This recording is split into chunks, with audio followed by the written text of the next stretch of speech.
Hello everyone, आज के इस लेक्चर में हम डिस्कस करने जा रहे हैं questions on diffraction of light. और यहाँ पर जो क्वेश्चन लिए गए हैं वो क्वेश्चन हैं जो पिछले कुछ सालों में बार बार पूछे गए हैं, या फिर कुछ इंपॉर्टेंट कॉन्सेप्ट के बारे में आज हम यहाँ पर डिस्कस करेंगे जहाँ से क्वेश्चन हमारे बोर्ड एग्जाम में पूछे जाते हैं। 4 से 5 क्वेश्चन आज के इस लेक्चर में हम डिस्कस करेंगे। क्वेश्चन आपके सामने स्क्रीन में दिख रहे हैं। क्वेश्चन नंबर 1 क्या बोल रहा है? A parallel beam of light of wavelength 600 nanometer is incident normally on a slit of width 0.2 millimetre. तो जो मुझे यहाँ पर स्लिट विड्थ ए दे रखी है वो कितना दे रखा है मेरे को? 0.2 मिलीमीटर दे रखा है। फिर आगे क्या बोल रहा है? If the resulting deflection pattern, sorry deflection नहीं होगा, ये क्या होगा? डिफ्रैक्शन होगा। आप इसको करेक्ट कर लीजिए। तो this is not deflection, it is diffraction. The resulting diffraction pattern is observe on a screen 1 metre away. यानी जो कैपिटल डी है उसकी वैल्यू कितनी दे रखी है मेरे को? 1 मीटर यहाँ पर गिवन है। Find the distance of first minima and second maxima from the central maxima. कल हमने पढ़ा था कि डिफ्रैक्शन होता क्या है, और हमने पढ़ा था कि किस तरह से हम डिफ्रैक्शन फ्रॉम सिंगल स्लिट को डिस्कस करते हैं। तो मैंने अज्यूम कर लिया मेरे पास यहाँ पर इस तरह से एक स्क्रीन है, और स्क्रीन में यह क्या है? एक स्लिट है। इस स्लिट की जो विड्थ है यहाँ से लेकर यहाँ तक, ये कितनी होती है? ए होती है। और इसके ठीक सामने हमें क्या देखने को मिलता है? डिफ्रैक्शन पैटर्न देखने को मिलता है। जो सेंट्रल मैक्सिमा मिलता है वो कहाँ मिलता है भाई? इस स्लिट के ठीक सामने मिलता है। तो मान लिया ये क्या है हमारा भाई? सेंट्रल मैक्सिमा है। अगर ये सेंट्रल मैक्सिमा है तो फिर ये क्या देखने को मिलेगा मेरे को? ये क्या होगा हमारा? ये होगा फर्स्ट मिनिमा। और ये क्या होगा मेरे पास? First secondary maxima. और ये क्या होगा हमारा? Second minima. और ये क्या होगा हमारा यहाँ पर? This is our second maxima. तो हमें ये बताना है कि जो फर्स्ट मैक्सिमा है ये मेरे पास क्या है भाई? First maxima. इसकी डिस्टेंस क्या होगी यहाँ से यहाँ तक? तो पहले केस में मुझे ये बताना है, और दूसरे केस में मुझे बताना है कि जो सेकंड मैक्सिमा है, यानी ये वाला जो सेकंड मैक्सिमा, ये है हमारा सेकंड मैक्सिमा, तो इसकी डिस्टेंस इस सेंट्रल मैक्सिमा से कितनी होगी, ये हमें कैलकुलेट करना है इस पर्टिकुलर क्वेश्चन में। सबसे पहले किसके लिए कैलकुलेशन करते हैं? फर्स्ट मिनिमा के लिए। सबसे पहले किसके देखते हैं हम यहाँ पर? फर्स्ट मिनिमा के लिए। अगर हम फर्स्ट मिनिमा की बात करें तो फर्स्ट मिनिमा कहाँ पर देखने को मिल रहा है? यहाँ पर देखने को मिल रहा है। ये डिस्टेंस यहाँ से यहाँ तक उसने कितनी बोल रखी है? डी बोल रखी है। अब हमने कल डिस्कस किया था कि हमें फर्स्ट मिनिमा कब देखने को मिलता है? जब ए साइन थीटा की वैल्यू कितनी होती है? लैम्डा के बराबर होती है। या अगर मैं ये बोलूँ theta is very very small then this sine theta approximately equal to theta, यानी जब a theta equal to lambda होगा तब मुझे फर्स्ट मिनिमा देखने को मिलेगा। तो angular position of first minima theta equal to कितना आ जाएगा? लैम्डा बाई ए आ जाएगा।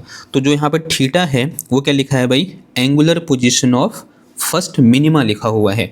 यानी यहाँ से यहाँ तक ये एंगल कितना है? अगर मैं ये एंगल यहाँ पर डिफाइन करूँ, कौन सा वाला? ये वाला। ये एंगल कितना है भाई? मेरा थीटा है। ठीक है, this angle is theta. Now this distance, let us say this distance is X, this distance act like a arc and this distance act like a radius. तो हमारे पास फॉर्मूला क्या होता है? Since we know that angle equal to arc upon radius. Angle equal to क्या होता है? Arc upon radius होता है। तो अगर angle equal to arc upon radius लगाऊं तो यहाँ पर एंगल इक्वल टू कितना है? थीटा है।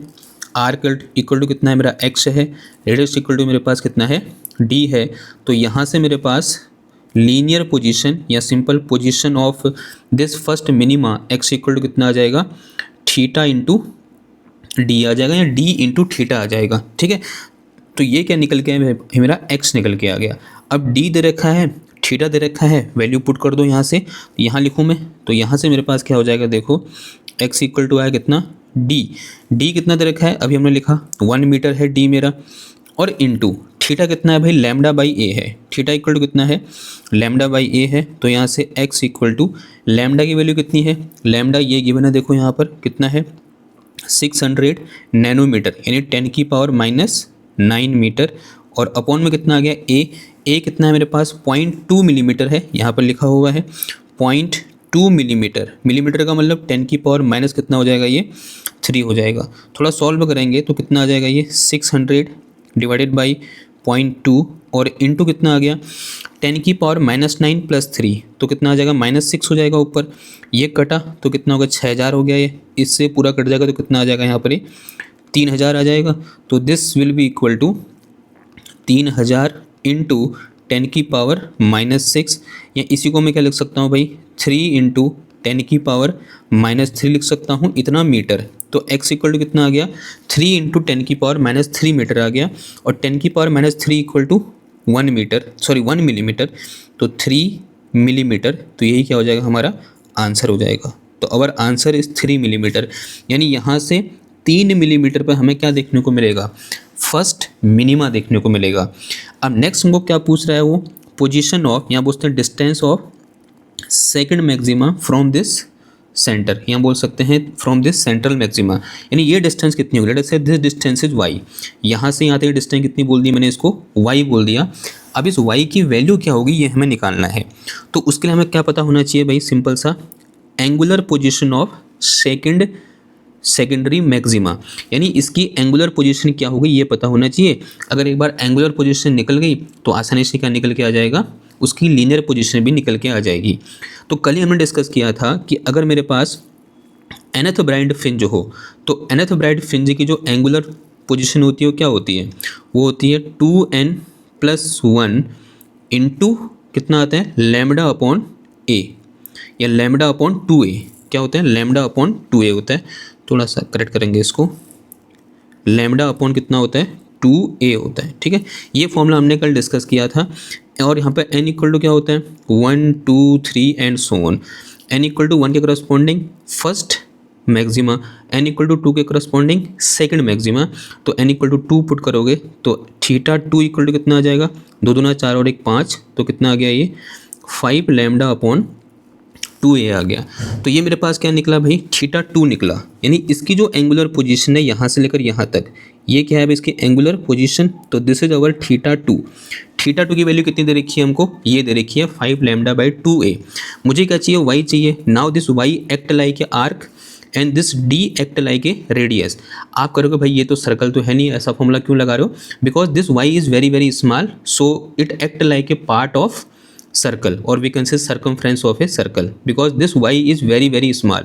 ये y जो है ना यहाँ पर ये बहुत छोटा है, इसलिए मैं यहाँ पर ये कंडीशन लगा पा रहा हूँ। तो यहाँ से अगेन मेरे पास क्या आ जाएगा angle equal to arc upon radius. तो यहाँ से मेरे पास आर्क y इक्वल टू कितना आ जाएगा रेडियस यानी d, और एंगल मेरे पास कितना θ2 एंड दिस इज 5 λ/ कितना आ जाएगा ट्वाइस ऑफ a आ जाएगा। अब सारी वैल्यू दे रखी है, एक के करके उठा के यहाँ पर पुट कर दो, ठीक है। तो यहाँ से मेरे पास y इज इक्वल टू कितना आ गया, d मेरे पास 1 दे रखा है तो उसको 1 ही रहने दो, और इंटू 5 इंटू लैम्डा कितना दे रखा है मेरे को 600 नैनोमीटर, ठीक है, ऐसे लिख दे रहा हूँ मैं। और अपॉन में कितना आ गया ये 2a, 2 इंटू a की वैल्यू कितनी है भाई 0.2 मिलीमीटर आ जाएगा ये, ठीक है। थोड़ा बहुत सॉल्व करो इसको। तो यहाँ से y इज इक्वल टू कितना आ गया ये 5 × 600 इंटू 10⁻⁻9 और अपॉन में कितना आया 2 इंटू 0.2 इंटू 10⁻³ ये लिख सकता हूँ। ये पॉइंट हटा तो यहाँ कितना आ जाएगा 0 आ जाएगा। थोड़ा बहुत सॉल्व करो इसको। तो ये मेरे पास क्या आ गया देखो y इज इक्वल टू, ये कट जाएगा इससे कितनी बार हो जाएगा ये 3000 हो जाएगा, ये 3000 हो गया। ये मेरे ख्याल से फिर कट जाएगा, ये कितना आ जाएगा 15 दूना 30, तो कितना आ जाएगा ये 1500। तो दिस इज 1500 गुणा 5 और इंटू 10 की पावर कितना आ गया भाई -6 आ गया। तो यहाँ से y इज इक्वल टू 15 थे 45, 15 चौको 60, 15 पंचे 75, तो 75 आगे से 2 0 और इंटू 10 की पावर -6 ऐसा कुछ आया। तो यहाँ से मेरे पास y is equal to 7.5 into 10 की पावर 3 पॉइंट इधर आ गए तो मैं 10 की पावर -3 बच गया इधर पे, और इतना मीटर और 10 की पावर -3 मीटर यानी 1 मिलीमीटर। तो y इज इक्वल टू आ गया मेरे पास 7.5 मिलीमीटर। तो this is our position of secondary maxima. Again this question is very very important और बोर्ड एग्जाम में आया भी है। कब आया भाई 2022 में आया, ठीक है। एक अच्छा क्वेश्चन था। अब बढ़ते हैं अपने अगले क्वेश्चन की ओर जो और भी क्या है अच्छा क्वेश्चन है। क्या बोल रहा है देखो, क्वेश्चन नंबर 2 में आते हैं। क्वेश्चन नंबर 2 हमसे कह रहा है कि ये narrow slit is illuminated by a parallel beam of monochromatic light of wavelength lambda equal to 600 angstrom. तो लैम्डा कितना है भाई, 600 एंगस्ट्रॉन्ग है। And angular width of central maxima in the resulting diffraction pattern is measured. ठीक, when the slit is next illuminated by a light of wavelength lambda prime, the angular width decreased by 30%. Calculate the value of lambda prime। जो lambda prime है उसकी value क्या होगी। ठीक है, देखो क्या है हमारे पास, पहले केस में हमने क्या किया, इस तरह से स्लिट ली, एक यूं करके ऐसे एक स्लिट ली और इसके सामने स्क्रीन लगाई। यहाँ पर मैंने पहले क्या लिया, लैम्डा की वैल्यू कितनी ली मैंने, 600 एंगस्ट्रॉन्ग ली। ऐसे यहाँ से लाइट आई होगी यूं करके, यहाँ से लाइट आई यूं करके, लाइट रेज आई और लाइट रेज आने के बाद डिफ्रैक्शन यहाँ पर हुआ और इस तरह से मुझे सेंट्रल मैक्सिमा देखने को मिला। अब इसकी कुछ सेंट्रल मैक्सिमा की जो विड्थ है या जो एंगुलर विड्थ है कैलकुलेट कर ली। लेट अस से इस केस में जो विड्थ आई वो कितनी आई भाई, β1 आ गई। कितनी आ गई, β1। फिर हमने क्या किया, सेकंड केस में हमने स्लिट तो वही रहने दी, स्लिट को हमने चेंज नहीं किया, स्लिट हमारी वही है लेकिन लाइट चेंज होगी यहाँ पर। अभी लाइट की वेवलेंथ कितनी है, लैम्डा प्राइम है, तो यहाँ से इस तरह से लाइट आ रही है, यहाँ पर डिफ्रैक्शन होगा। डिफ्रैक्शन होने के बाद अब जो यहाँ पर विड्थ है वो कितनी हो गई है, β2 हो गई है, यानी विड्थ डिक्रीज हो गई है। और जो β2 की वैल्यू है, क्या बोला है, एंगुलर विड्थ डिक्रीज्ड बाय 30%, यानी जो β2 है वो कितना है, β1 माइनस 30% ऑफ β1, ऐसा कुछ है। तो यहाँ से मेरे पास β1 बाहर आ जाएगा, अंदर कितना बच जाएगा, 1 माइनस का 30 डिवाइडेड बाई 100, तो कितना आ जाएगा, ये जो β2 है वो कितना है, 70 डिवाइडेड बाई 100 ऑफ β1 के बराबर है। तो ये किसकी वैल्यू है भाई, β2 की वैल्यू है। तो β2 इक्वल टू कितना है मेरे पास, 70/100 β1 के बराबर है। अब ये लैम्डा प्राइम की वैल्यू क्या होगी ये हमें निकालना है। कैसे निकालेंगे भाई, अब हमको इसके लिए पता होना चाहिए कि जो मेरे पास एंगुलर विड्थ होती है बीटा, उसकी वैल्यू क्या होती है। देखो वैल्यू एक तो आप याद कर लो एक या फिर निकाल लो। देखो यहाँ पर क्या आएगा, फर्स्ट मिनिमा, यहाँ पर भी क्या आएगा, फर्स्ट मिनिमा। ये वैल्यू क्या होगी, लैम्डा बाई ए, और ये एंगुलर पोजीशन क्या होगी, माइनस का लैम्डा बाई ए। तो यहाँ से आगे पूरा एंगल कितना हो जाएगा, ये एंगल कितना हो जाएगा, this angle will be equal to lambda by a plus lambda by a, यानी बीटा का जनरल फॉर्मूला क्या होता है, 2 लैम्डा बाई ए। तो this is general formula of angular width. और अगर मैं यहाँ से क्या निकालूँ, β1 निकालूँ, तो β1 इक्वल टू कितना आ जाएगा, twice of lambda 1 upon a आ जाएगा। एंड अगर मैं यहाँ से β2 निकालूँ तो β2 इक्वल टू कितना आ जाएगा, twice of lambda 2 upon a आ जाएगा। ठीक है, अब एक काम करो, फिर यहाँ से β2 और β1 का रेशियो निकाल दो फटाफट से। एक काम करो, क्या निकालो, β2 अपॉन β1 निकाल दो। β2 की वैल्यू कितनी है, 2 लैम्डा 2 अपॉन में कितना आ जाएगा, ए आ जाएगा, अपॉन ट्वाइस ऑफ लैम्डा 1 और अपॉन में कितना आ गया, ए आ गया। ए से ए चला जाएगा और इस 2 से ये 2 भी चला जाएगा। तो यहाँ से मेरे पास क्या निकल के आएगा, देखो β2 upon β1 is equal to lambda 2 upon lambda 1। हमें चाहिए क्या, लैम्डा 2 निकालना है। तो यहाँ से मेरे पास लैम्डा 2 इक्वल टू कितना आ जाएगा, β2 अपॉन β1 और इनटू में कितना आ गया, ये लैम्डा 1 आ गया। अब सब कुछ दे रखा है, तो लैम्डा 2, β2 की वैल्यू कितनी है भाई, β1 इंटू 70 डिवाइडेड बाई 100 और डिवाइड में कितना आ गया भाई, β1 आ गया, और इंटू लैम्डा 1। लैम्डा 1 कहने का मतलब लैम्डा 1 है मेरे पास कितना, ये कितना 600 एंगस्ट्रॉम। तो यहाँ वैल्यू कितनी आ जाएगी, इस तरह से 600 हो जाएगा। β1 से β1 चला गया, इस ये ऊपर होगा, ठीक है, 600 कहाँ होगा,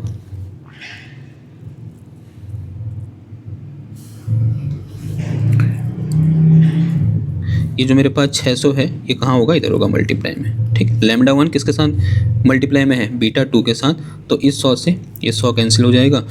तो यहाँ से मेरे पास लैम्डा 2 इक्वल टू 70 इंटू कितना आ गया, 60 आ गया, और 6 पंचे 30, 6 6 36, 6 7 42, तो कितना आ गया ये 420 सॉरी क्या आएगा, एंगस्ट्रॉम, 420 एंगस्ट्रॉम। तो 420 एंगस्ट्रॉम इज अवर आंसर। ठीक, देखो एक बार, ठीक है, 420 एंगस्ट्रॉम होगा। यहाँ आंसर में एक जीरो बढ़ गया है जो मैंने काट रखा है। ठीक है, ये जीरो नहीं होगा यहाँ पर, आप सिर्फ इसको कितना पढ़ोगे, 420 पढ़ोगे। तो this is our answer. Now again it is important question और आया भी है भाई। कब आया है? CBSE 2023 में क्वेश्चन आया है, यानी 2 साल पहले की बात है। आगे बढ़ते हैं, क्वेश्चन नंबर 3 की बात करते हैं। देखो भाई, हर साल यहाँ से क्वेश्चन आ रहा है। 2024 में आ रखा है, मतलब इस साल जो 2023-2024 वाला पेपर था उसमें क्वेश्चन आ रखा है भाई, और पूरे 4 नंबर का क्वेश्चन आया था। ठीक है, और बहुत कम ऐसे बच्चे थे जिन्होंने सॉल्व किया था, क्योंकि मैंने खुद कॉपियाँ चेक की थी जब मैं एग्ज़ाम ड्यूटी कॉपी चेक करने की ड्यूटी में गया था। देखो भाई, क्वेश्चन नंबर 3 क्या बोल रहे हैं, 2 slits of width 2 micrometre. 2 slit हैं और दोनों की विड्थ कितनी है भाई? 2 माइक्रोमीटर है। यानी इस केस के लिए जो ए दे रखा है, विड्थ ऑफ स्लिट, यानी क्या, ए इक्वल टू कितना दे रखा है मेरे को? 2 माइक्रोमीटर। 2 माइक्रोमीटर ये गिवन है। Reaches in a, sorry reaches नहीं, each in a opaque material are separated by a distance of 6 micrometre. और सेपरेशन का मतलब डी, दोनों को इसका सेपरेशन किससे दिखाया था हमने? डी से दिखाया था। डी इक्वल टू कितना दे रखा है मेरे को? 6 माइक्रोमीटर दे रखा है। Monochromatic light of wavelength 450 millimetre is incident normally on the slit. Lambda equal to कितना दे रखा है भाई? 450 मिलीमीटर, सॉरी 450 नैनोमीटर दे रखा है। One find a combination of interference and diffraction pattern. भाई यही बहुत इंपॉर्टेंट बात है, यानी यहाँ पर इंटरफेरेंस भी हो रहा है और डिफ्रैक्शन भी हो रहा है, और रियल लाइफ में हमेशा दोनों एक साथ होते हैं। अगर कहीं पर इंटरफेरेंस हो रहा है तो वहाँ पर डिफ्रैक्शन हो रहा है, ये बात आप मान के चलो। अगर कहीं पर इंटरफेरेंस हो रहा है तो वहाँ पर डिफ्रैक्शन भी हो रहा है, ये बात आप मान के चलो। ठीक है, तो इंटरफेरेंस और डिफ्रैक्शन दोनों एक दूसरे के, मतलब एक दोनों क्या होते हैं, कंबाइनली होते हैं। हमने पढ़े अलग अलग हैं, लेकिन रियल लाइफ में दोनों एक साथ हमें देखने को मिलेंगे। अब एक बात समझते हैं, डायग्राम से समझते हैं, और डायग्राम भी बहुत इंपॉर्टेंट है। अगर डायग्राम आपको समझ में आ गया तो आधी कहानी तो समझ लो वैसे ही समझ में आ गई। मान लो इस तरह से मेरे पास क्या है, इस तरह से एक यूँ करके एक स्क्रीन है। इस स्क्रीन में 2 स्लिट हैं। देखो कैसे स्लिट हैं, एक स्लिट यहाँ पर है और दूसरे स्लिट कहाँ है भाई? यहाँ पर है। ठीक है, इसको मैंने नाम बोल दिया क्या? S1, इसे मैंने नाम बोल दिया क्या? S2। अब यहाँ से पैरेलल वेव फ्रंट ऐसे आ रहा है और इस पर इंसिडेंट होगा, और ये डिस्टेंस यहाँ से यहाँ तक ये कितनी दे रखी है मेरे को? D दे रखी है। दिस डिस्टेंस इज D, और जो ईच स्लिट है उसकी विड्थ कितनी दे रखी है यहाँ से यहाँ तक? This width is equal to A। अब जैसे ही ये वेव फ्रंट इस स्लिट में इंसिडेंट करेगा, होगा क्या भाई? अगर इंटरफेरेंस हो रहा है तो इंटरफेरेंस पैटर्न में कैसा दिखाई देगा, ये वो बनाओ फटाफट से। अगर मैं किसकी बात करूं भाई, इंटरफेरेंस पैटर्न की बात करूं, तो ये क्या है, इसका सेंटर है। इसके ठीक सामने मुझे क्या देखने को मिलेगा? एक सेंट्रल मैक्सिमा देखने को मिलेगा। फिर उसके बाद मुझे क्या देखने को मिलेगा भाई? एक मिनिमा देखने को मिलेगा। फिर उतनी ही इंटेंसिटी का एक और मैक्सिमा देखने को मिलेगा। फिर मिनिमा देखने को मिलेगा। फिर उतनी इंटेंसिटी का एक और मैक्सिमा, फिर मिनिमा, फिर मैक्सिमा, फिर मिनिमा, फिर मैक्सिमा, फिर मिनिमा। ऐसे ही ऊपर को भी देखने को मिलेगा। ये मेरे पास dark fringe, bright fringe, dark fringe, bright fringe, dark fringe, bright fringe, dark fringe, bright fringe. देखो ध्यान समझना यहाँ बात को, यहाँ पर ये इंटरफ्रेंस है। ये क्या हो रहा है, जो मेरे पास इससे है, ब्लू कलर से है, ब्लू कलर से जो मैंने दिखा रखा है, ध्यान समझना, जो मैंने इस कलर से दिखा रखा है, किस कलर से भाई? इस ब्लू कलर से जिसको मैंने दिखा रखा है, वो क्या है मेरे पास? इंटरफ्रेंस पैटर्न है। वो क्या है? इंटरफ्रेंस पैटर्न है। ये मेरे पास क्या है भाई? इंटरफेरेंस पैटर्न मुझे यहाँ पर देखने को मिल रहा है। यानी ये जो फ्रिंजेज हैं जो आपको यहाँ पर दिख रही हैं, ये कौन सी फ्रिंजेज हैं? इंटरफेरेंस फ्रिंजेज हैं। अब यहाँ पर सवाल ये है, क्या यहाँ पर डिफ्रैक्शन भी होगा? जरा ध्यान समझना, यहाँ पर एक स्लिट ये है और एक स्लिट ये है, और दोनों कैसी हैं? बहुत ही नैरो स्लिट है, और लाइट रे यहाँ, लाइट आएगी यहाँ से उस पर टकराएगी यूँ करके, तो डिफ्रैक्शन होना क्या है? लाजमी है। डिफ्रैक्शन तो होगा ही होगा, इस स्लिट से भी होगा और इस स्लिट से भी होगा। अब यहाँ पर सवाल ये है कि हमें सेंट्रल मैक्सिमा किसका? डिफ्रैक्शन का सेंट्रल मैक्सिमा कहाँ पर देखने को मिलेगा? और आंसर बड़ा सिंपल है, हमें डिफ्रैक्शन का सेंट्रल मैक्सिमा उस पॉइंट पर देखने को मिलेगा जहाँ पर यहाँ से निकलने वाली लाइट वेव और यहाँ से निकलने वाली लाइट वेव के बीच का पाथ डिफरेंस कितना होगा, 0 होगा। कहाँ 0 होगा भाई, कहीं यहाँ पर 0 होगा या इसके सामने 0 होगा क्या? देखो यहाँ से लाइट ऐसे जा रही है, यहाँ से लाइट ऐसे जा रही है, पाथ डिफरेंस यहाँ पर 0 नहीं है। अगर मैं यहाँ देखूँ कोई एक पॉइंट इस स्लिट S2 के सामने, तो यहाँ से लाइट ऐसे गई, यहाँ से लाइट ऐसे गई, तो यहाँ पर भी पाथ डिफरेंस भाई 0 तो नहीं है, कुछ और पाथ डिफरेंस हो सकता है लेकिन 0 नहीं है, 0 नहीं है पाथ डिफरेंस। तो 0 कहाँ पर होगा कि अगर एक लाइट यहाँ से ऐसी जाए और एक लाइट ऐसी जाए, तो इस पॉइंट पर पाथ डिफरेंस क्या होगा, 0 होगा। यानी इस पॉइंट पर हमें क्या देखने को मिलेगा, डिफ्रैक्शन का सेंट्रल मैक्सिमा देखने को मिलेगा। ये बहुत इंपॉर्टेंट लाइन है। हमें डिफ्रैक्शन का सेंट्रल मैक्सिमा कहाँ देखने को मिलेगा, इस सेंटर पर देखने को मिलेगा। यानी अगर मैं डिफ्रैक्शन पैटर्न के लिए बनाऊँ, यानी यहाँ से एक लाइट आई और यहाँ से एक लाइट आई, दोनों कहाँ पर मिली, इस सेंटर O पर मिली, और यहाँ मुझे क्या देखने को मिलेगा, डिफ्रैक्शन का सेंट्रल मैक्सिमा देखने को मिलेगा। तो this is central maxima of diffraction pattern. ये जो मेरे पास मैक्सिमा है ये किसका है, डिफ्रैक्शन पैटर्न का है। फिर डिफ्रैक्शन पैटर्न का मिनिमा, फिर क्या देखने को मिलेगा, अगेन डिफ्रैक्शन पैटर्न ऐसे होगा, फिर ऐसे आएगा। फिर ये रेड वाला किसको दिखा रहा है, डिफ्रैक्शन को दिखा रहा है, और जो रेड है वो किसको दिखा रहा है भाई, डिफ्रैक्शन पैटर्न। तो this is our diffraction pattern. ये किसको दिखा रहा है, डिफ्रैक्शन पैटर्न को दिखा रहा है।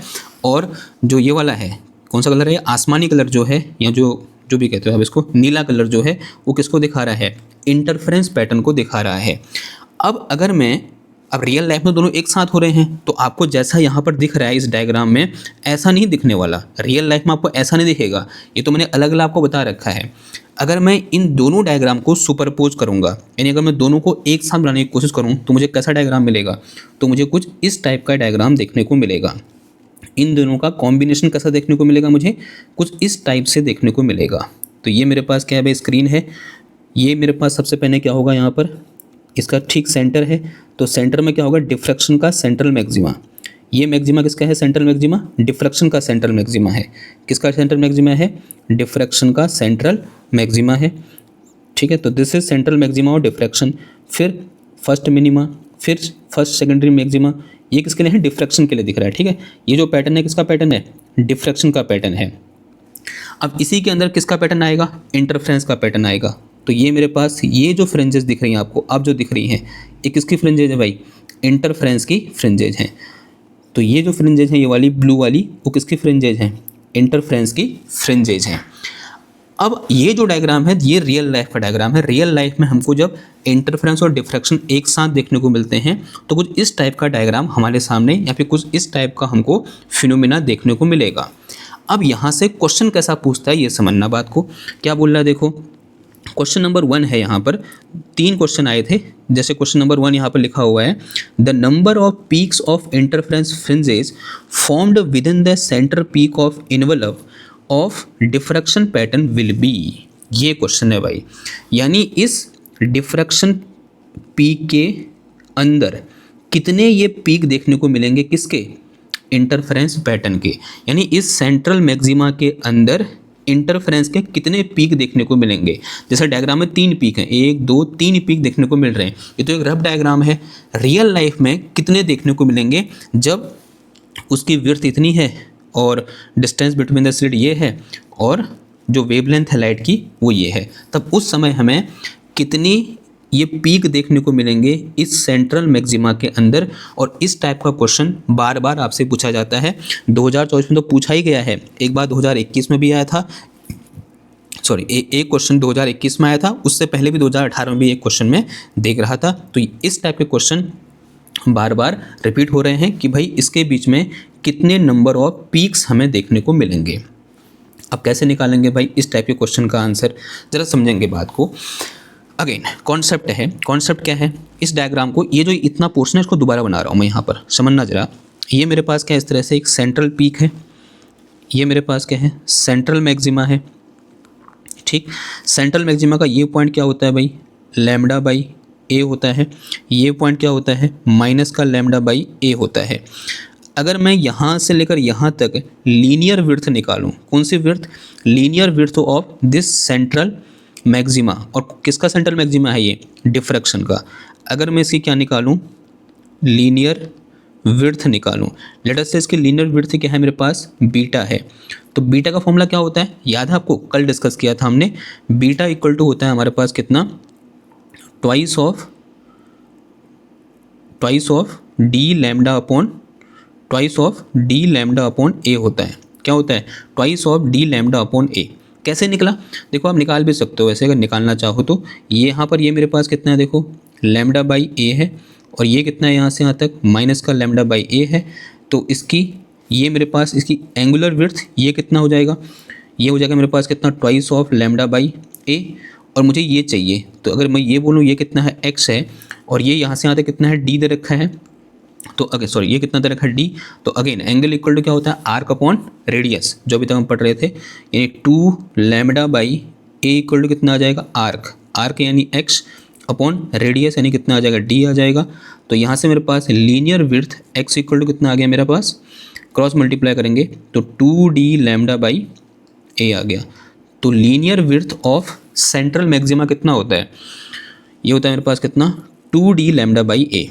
तो ये आपको फॉर्मूला पता होना चाहिए। दूसरी चीज़ समझना, मान लो इसके अंदर इस तरह से कुछ इंटरफेरेंस फ्रिंजेस बन रही हैं, ठीक है।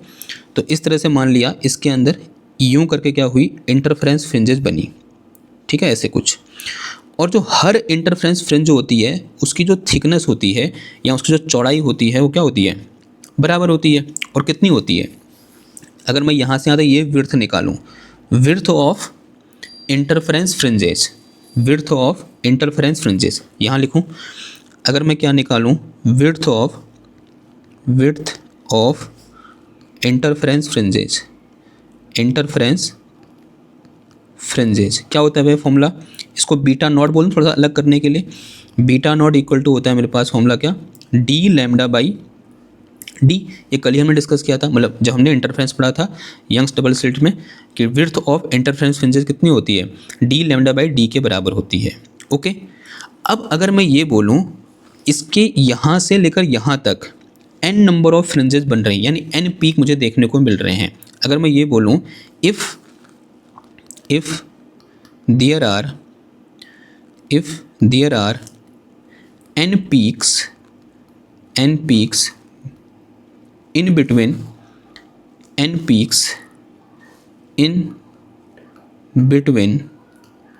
central maxima,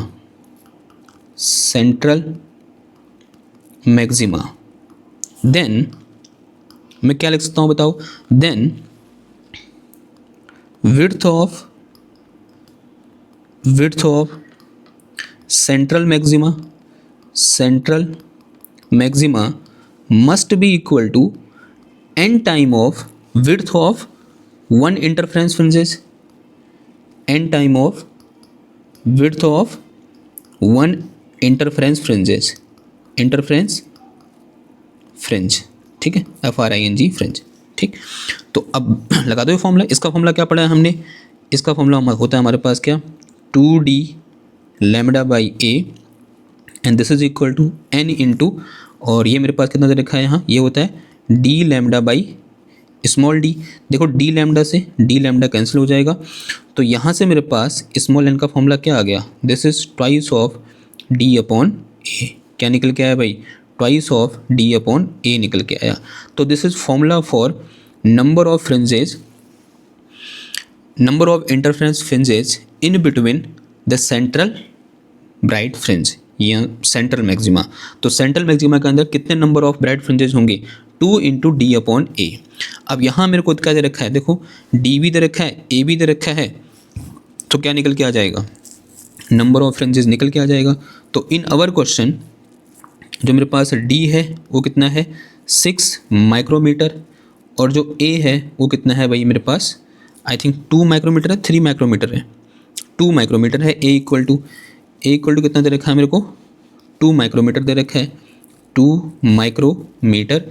तो अगर मैं यहाँ से n निकालूँ तो n इक्वल टू कितना आ जाएगा, 2 इंटू 6 माइक्रोमीटर, और अपॉन में कितना आ गया ये 2 माइक्रोमीटर से माइक्रोमीटर गया, इस 2 से ये 2 चला गया, तो नंबर ऑफ इंटरफेरेंस फ्रिंजेस कितना आ गया, 6 आ गया।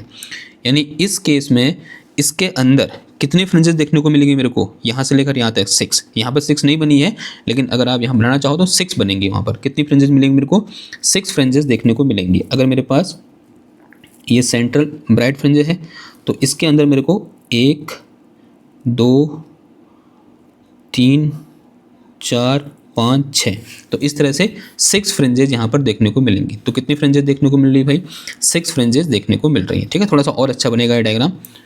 ओके, तो आई होप थोड़ा बहुत आपको समझ में आ रहा होगा कि मैं क्या कहना चाह रहा हूँ। इसी में अगला क्वेश्चन क्या है, देखो, the number of peaks of interference fringes formed if the slit width is doubled while keeping the distance between the slits is the same। तो हमने क्या कर दिया है, जो स्लिट विड्थ है यानी जो ए है उसको कितना कर दिया है, पहले कितना था ए 2 था, अब कितना कर दिया है 4 कर दिया है, यानी कितना हो गया ये 4 माइक्रोमीटर हो गया है। तो अब बताना नंबर ऑफ स्लिट कितने होंगे, सॉरी नंबर ऑफ इंटरफ्रेंस पी कितने होंगे। तो अगेन फॉर्मूला सेम है, 2 इंटू डी अपॉन ए आ जाएगा। तो this is equal to 2 into D की वैल्यू कितनी है मेरे पास 6 माइक्रोमीटर, और अपॉन में कितना आ जाएगा भाई ये 4 माइक्रोमीटर, ये कट गया, ये 2 हो गया, तो और ये 2 से 6 कट गया कितनी बार, 3 बार, तो आंसर कितना आ गया 3 आ गया। तो इस केस में मुझे सिर्फ 3 पीक देखने को मिलेंगे सेंट्रल ब्राइट फ्रिंज के अंदर। ठीक है, तो 3। ओके,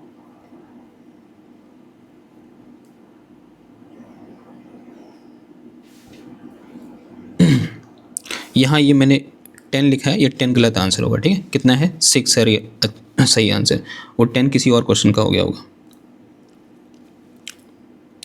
क्लियर है भाई इतनी बात? ओके, इतनी बात क्लियर है तो आगे बढ़ते हैं। क्या बोल रहा है क्वेश्चन में, consider the diffraction of light by a single slit, describe in the above question. जो ऊपर क्वेश्चन दिया है उसमें क्या बोल रहा है, diffraction of light by a single slit हमको लेना है।